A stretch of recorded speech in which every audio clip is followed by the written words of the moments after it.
Idan aure arziki ne, to me yasa wasu daga cikin jaruman Kannywood masu kuɗi suna da kyau har yanzu ba a ji labarin aurensu ba?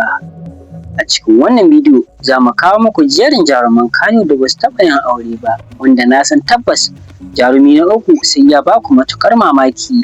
Ku zauna ku kalli wannan bidiyo har ƙarshe, domin wannan shirin ba zargi ba ne, ba hukunci ba ne, tattaunawa ce cikin natsuwa.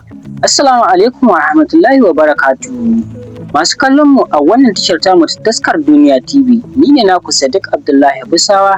Yau ba shirin wasa muka zo ba, abinda za ku ji a nan tambayoyi ne da nazari bisa abin da ke faruwa a kafafen sada ta, wato ba shishshiki ba ne ga rayuwar kowa.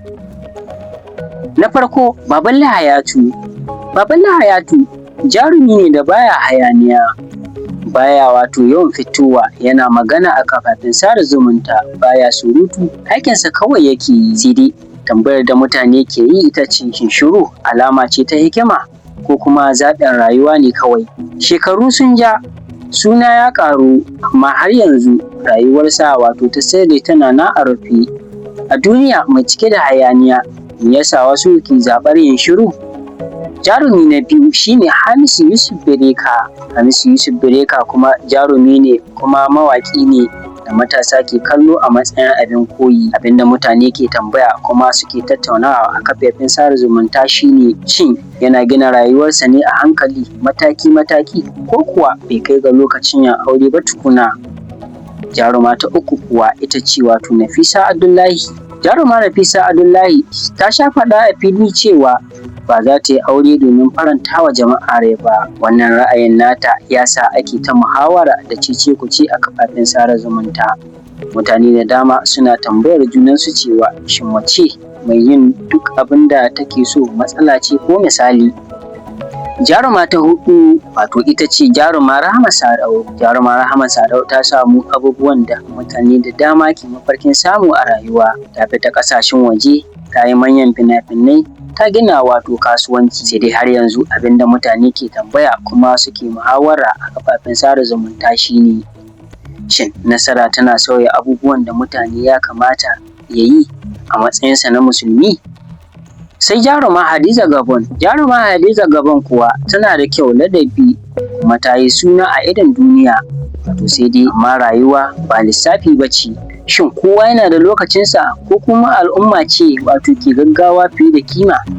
Jaruma ta gaba ita ce jaruma wato Zainab Idris. Zainab Idris wato Antizi, wato mace ce da ta gina kanta da ƙarfinta, bata dogara da kowa ba. Sai dai abinda mutane ke yawan tambaya a kafafen sada zumunta shine, shin mace wato mai cikakken tsayuwa kan kanta tana buƙatar matsin lamba kafin ta wato yanke shawara rayuwarta? Sai jaruma Maryam But. Jaruma Maryam But kuma wato ta bambanta da sauran jaruman Kannywood saboda tana da wato salo na daban na tafiya. Sai dai a kowane lokaci idan aka tambaye ta wato akan maganar aure, amsa ɗaya ce take bayarwa, shin ba yanzu ba. Masu kallon mu a daidai wannan lokaci, gaskiya ɗaya ce, ba mutum ne wato ke ba aure daraja ba, aure ne ke ba wa mutum daraja. Wasu idan sun yi aure sukan yi farin ciki, wasu kuma wato suna jira ba don sun kasa ba, sai don wato sun zaɓi hakan. Tambayar mu ta ƙarshe ita ce, yaushe al'umma za ta fahimci cewa rayuwa wato ba hanya ɗaya ba ce ga kowa? Idan ka fahimta, ka yi mana comment da ra'ayinka, ka yi liking, ka yi share, domin faɗi gaskiya cikin natsuwa. Ka yi subscribing domin wato ƙarin shirye-shiryen masana'antar shirya fina-finai ta Kannywood a kan gaba.